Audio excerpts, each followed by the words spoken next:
left from run a casualty and come back. An emergency. Come and help to take her out of the vehicle. Right? And at this, I have my purse, I have one hat. And I throw them off, just throw them after the car. I'm going there. There's a female security guard. And she said, but look how long the woman come here. And the same woman when they go around saying, and you hear persons there talking. I don't know if the persons, but you have bystanders who are there. So I went there now. I saw 2 police officers. They were beside somebody on a stretcher. Right? And alright, welcome again everyone. And this story is not the usual Jamaican story where somebody got shot, taken to the hospital, and no one looked at the person.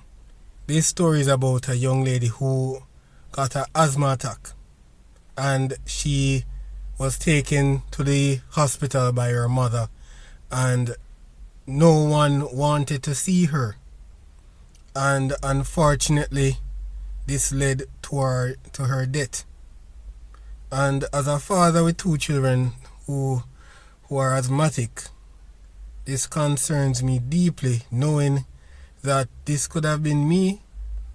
And also, this story is very troubling because to know that doctors take an oath, whether it be the Hippocratic or the hypocritical oath, to save people's lives.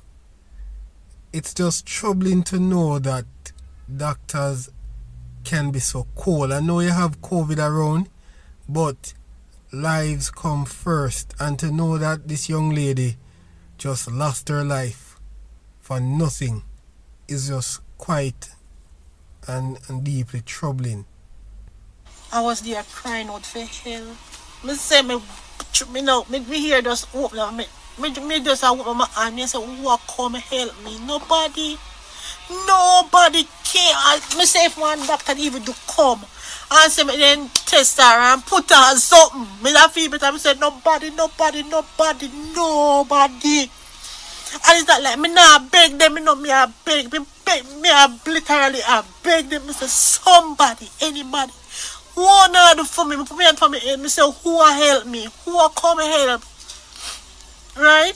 At the same time when the security guard help my husband and take her out, the porter can tell them say, oh, them not accept her on a wheelchair or something and that. I don't know what happened out there so. Cause me inside a beg. Me say even when me see the porter go to, because there's a room there where some other doctors like him go there. I don't know where I'm set to them and like one of them I say, like she just say, me can't do nothing about that, what me for do? I don't know what he said to her. And then he went to, there's a desk in there. I don't know if it's chief that who sat there. I don't know if it's him. But he said something to him and he stood up. And they were there saying something. And me have the same myth. But me have beg them. Just come now. Anybody, somebody, one not gonna do, no tell me one not do. Nobody not coming, nobody. So if it wasn't the help of the security guard to help lift her and take her out, it must be me and my husband one. No, me live the backyard of Yui. The first stop I could be Yui. If I was in Stone Hill, I would stop at Andrews. Because I want to pass Andrews and come up by Yui. That wouldn't make no sense.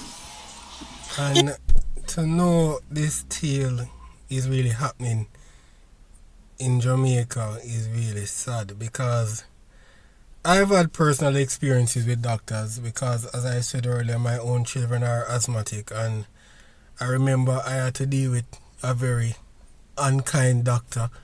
Trust me, I really see why people go to the hospital with so much anger here in Jamaica. And that episode with the doctor, trust me, the needle, the access from my son's hand fell out. And all the doctor had to do was to replace the access. So she said that she would, but it's not her patient. So I'm saying, okay, I understand, but he needs the access so he can get the medication so that he don't miss a session of the medication. She said, fine. And you know, before she put the access into his hand, she walked out the back door. And honestly, seeing that doctor walk through the back door, just really, it's the first in a long time I said, boy, I would literally kill someone, but why? She just stabilize her and say, mother, you will have to take her to the nearest hospital and let me make a referral. Maybe you can say chest, it's your choice, take her there, but let me get her going and then she can get admission there. Just do that now. Just do that now, we're hard. And the fact that me are beg, me say not even me beg them. Me beg, just come. No what, not even a doctor. Me say the security guard alone. Me say me not even know her name. Say the security guard was the one. Thank God for him. Even though my daughter gone, but I can say thumbs up to him. If I should see him again, I would shake his hand because, well, whatever it is, but I would thank him over and over. I remember him patting her back. I remember him coaching me. You know, he keep it come then and coach me and tell me what I can do. So she died at UA? I would say she died in my hand. By the time I was in the vehicle now, I remember now, she collapsed now. So she was still breathing and so maybe on the way down. I'm going to say on the way down. To St. Andrew. To St. Andrew. And you know, as me reach at St. Andrew, them come out. The porters were there. The stretcher come. I don't know, me and my husband live out of the vehicle and them do it, you know. And them start immediately. They started immediately. They were there working to revive her. They were there. The staff, the doctors at Andrews, they were there. They put on their gloves and they started. And one said to me, go and register, man. And while I was there registering her, I said to the lady, hold on. And I run back when I go peep. And I see where they open up her shirt and I try a pump her. The smoke from a burnt pot of rice triggered the asthma attack for 17-year-old Jalissa. Her family allegedly rushed Jalissa to the University Hospital of the West Indies to receive treatment. However, her mother said the hospital denied her treatment because there were no beds available. This led to the death of Jalissa on Friday evening. First-year student of Edna College, Jalissa McGowan, was... So it's just quite sad to know this story is actually true. It's very sad to know this story is actually true. And to know that her life could have been saved. I'll just let the story play out. But it's very troubling to know that in our own country, I don't know, but some of these doctors, as I said, I have my own experiences. Some of these doctors we have in Jamaica, they are not there to save lives. They are just there for status, and they are just there to say, I'm a doctor, I made it. They're not there for people. And there are many times you see people go to the children's hospital. I've seen my own. I could make my own stories about children's hospital, but I really see why many persons go there angry and get into literal fights with people there, all because of how doctors behave. And I'm not gonna lie, you have some very good doctors there, you have some very good doctors in our hospital systems, but you just have those that just pop up at times like these when they should be human and look to save lives, use their powers and save lives. Because I just feel like this girl could have had a chance to live if they would have acted quicker. gasping for air on Friday evening when her family brought her to the University Hospital of the West Indies. Jalissa's mother, Norda McCoy, recalls the conversation between a nurse and a doctor who attended to Jalissa at the hospital, which is only a stone's throw from their residence. Oh, they don't have any bed space to give her the oxygen. But that's a she don't need a bed. Why you can't just give her Here, so give her it. She said it cannot be done. The nurse lady said to her, make me string her up on the out here, so now, because there's a big oxygen tank out there, you know, on the corridor. And she said, no, she can't do it because the last time she do something like that, she get in trouble. McCoy said she realized her daughter was losing consciousness, so she started screaming for help at the emergency entrance. But she says only a security guard came to their help. The mother said her daughter then collapsed but was still breathing. She then rushed the child to Andrews Memorial Hospital, where the porters and doctors were ready to assist. However, Jalissa died after attempts to resuscitate her. While I was there registering her, I said to the lady, hold on. I'm run back when I go peep. And I see where they open up her shirt and I try a papa. And every now and again I would go and pull the curtain a bit and I see her from a she not respond at all. That's when no. I start crying more and more. I said, Jesus Christ. Minister of Health, Dr. Christopher Tufton, has since contacted the family.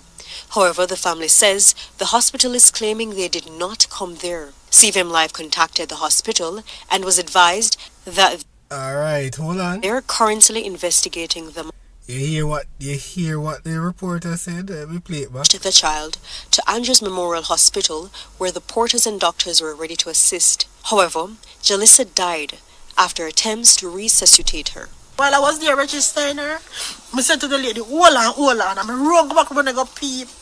And I see where they open up her shirt and I try a papa. And every now and again I would go and pull the curtain a bit and I see her from a she not respond at all. That's when no. I start crying more and more. I said, Jesus Christ. Minister of Health, Dr. Christopher Tufton, has since contacted the family.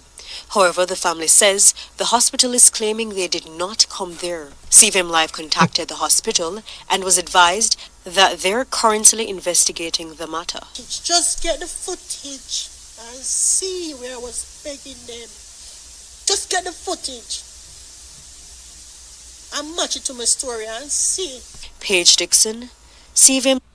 So anyway, can you believe after this ordeal, the hospital, let's not even go there, but why would the lady make up a story like this? To know that she have a daughter that is practically dying, so she would make up a story that she went to that place. So but it's just really sad to know that in present day Jamaica you have this taking place, and to just know that a promising or another promising young person has lost their lives because of negligence. This is negligence, of course. It's just quite sad, but we need action in Jamaica as it relates to this, because as I said, I have my own stories. There are many more persons out there with their own hospital stories. Accountability is needed in the system, because as I said before, you have doctors out there that want to save lives, but you just always have the few that turn up at the wrong time, and it just muddy everything for everybody. So it's just really sad to know that this has happened, and I'm almost sure that if it was someone of higher repute in the country happened to go there, this wouldn't be the case. But it's just quite sad, and I really do pray for the mother and the father and her family. But this is just what Jamaica has come down to. And the sad thing, while we're here fighting for the power and the glory, the kingdom is actually going to waste. So until next time, people, just be good, be safe, and of course be careful.